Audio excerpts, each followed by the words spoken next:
until he was 35, he did all of his art was black and white or watercolor. He didn't have a lot of color in his paintings. And you can see that his paintings became more and more colorful. So he went to Tunisia, and it changed his life. He saw color in a totally different way. The way the light played on all of the architecture and stuff there, it just changed everything for him. And so he painted with a lot of humor, and he's modern art, but he's really different. He's not classified as any one school. The way Picasso actually painted in a lot of different styles. And I don't know, last year we studied Marc Chagall, and Marc Chagall had a little surrealism. It was modern art, but there was surrealism in there. He reminds me a little, some of his stuff reminds me of Chagall. Some of his stuff, he really kind of defies classification. So they don't put him in any one school, but he is modern art. Let me put this up here. So he was an interesting guy though. When he got married, he had one child. His name was Felix. His son. Is this still Klee? Mm-hmm. Okay. It's still Klee. His son Felix. He ended up doing a lot with his son. His wife was a musician as well, and he ended up doing a lot of child care for his son. So he had a table in his studio that had all these bits of cord and clay and fabric and all this stuff, and he would make puppets for his son. He made 50 different puppets, and these are some of the puppets he made. They're kind of disturbing, actually. Some of them were kind of scary looking. But there's one of the puppets, I have a picture of one of the puppets here. This is Sinbad. And so he made these puppets, and he would do these plays with his son. So these were some of the media. But some of his other paintings, he had really, so this is a portrait that he painted, and bright colors. This is after he went to Tunisia. This one is a portrait of a woman, pretty unusual. And we do see a lot of kind of different, more unusual things. And even like his modern, this is a lot, this style, really cubist kind of looking. But then different, like this is water with fish in it. Mm-hmm. So you can pass these around for the kids to see.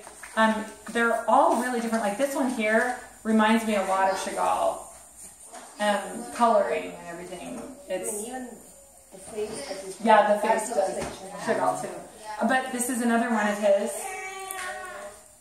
It's just unusual. This is a lot more modern. This one, painting of fish.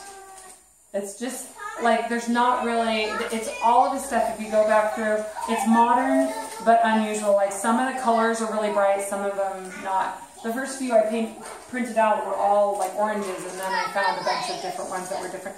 So these are, so you can show the kids the different paintings that he did. So you can tell as much or as little about him. He ended up... Was it mostly painting that he did? Yeah. And what kind of painting? So he started out with watercolor, and then he transitioned to mostly oils. Most of the stuff that he did later on, this is an oil painting. He was German, and the Nazis denounced his work as degenerate. So he ended up, basically it suspended him from his post where he was, and he returned to Switzerland where he was born and continued. He died in 1940 due to complications with measles. So basically,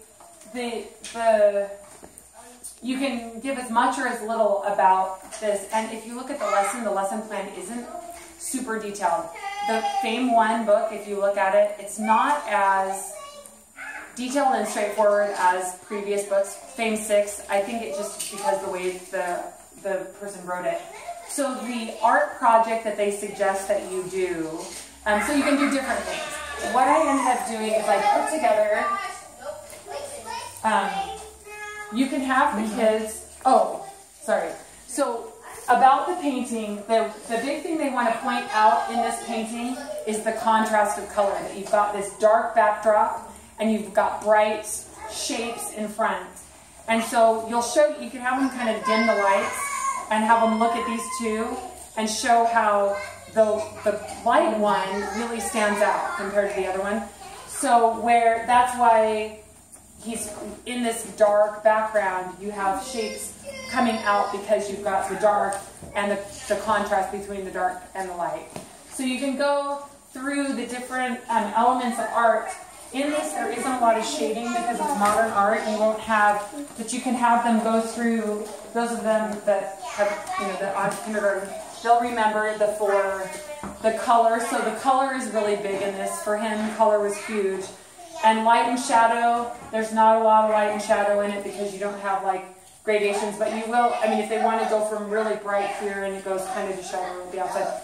The texture, there's really not much texture. If you get really close to the picture, you'll see it's kind of splotchy. It's mostly color. But not necessarily trying to show fur or, it's not really that. And composition, and when you're talking about like where it directs your eye, it'll direct your eye to the middle. And you can ask them, why do you think your eye automatically goes to the middle of the painting? And anything they say is fine. But the fact that the concentration of the light and the color is toward the middle of it brings the eye to the middle.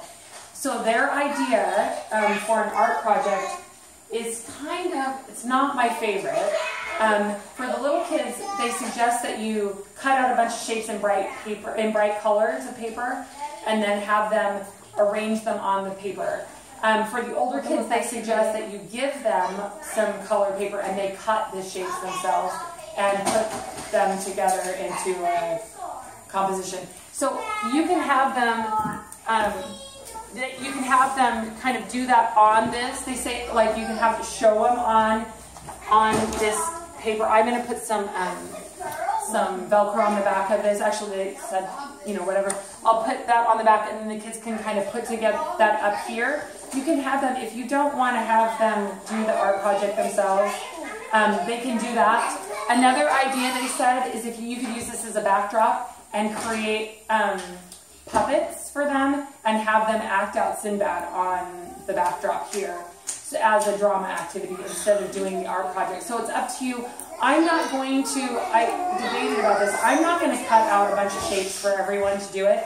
I have a ton of paper over there and I have a ton of black and dark blue paper for you to use. If you want to use that for your class, then you can come grab the construction paper and cut out the shapes for your class if you have a younger class, or just take little, a couple of different colors and have them use limit them to the number of colors and limit them to the amount of paper that they're going to put on. You can do that. I've got 7 classes. I probably won't do that because I don't feel like this is a great art project. Some of the projects we do are really fun. This one, I don't know that they're going to go home and go, oh. When we drew their self-portraits Modigliani style, I thought that was kind of fun. That was worth it. But this might not be the best. So if you have any suggestion, do you have any other suggestion what else they want to do with it? Examples of what they... Examples if you don't like this idea, is there any other suggestion that you Yeah, they have suggestions in there. I think the kids would have fun making Sinbad puppets. If you wanted to use that and have them, and I have popsicle sticks. So if the kids wanted to make their own Sinbad and Sherazade puppets and act out Sinbad on this, or just take them home, they can make the puppets themselves. Because Klee made puppets, the kids could just take the different pieces of construction paper and make their own puppets, and all they'd have to do is just draw an outline and color it in and use the popsicle sticks. They could make a few of them if you wanted to do that as your art project. Or there's they can act it out. So if you want to make your own puppets and have them act it out, I'm going to make a couple samples of a few things, characters in Sinbad on popsicle sticks, so the kids could use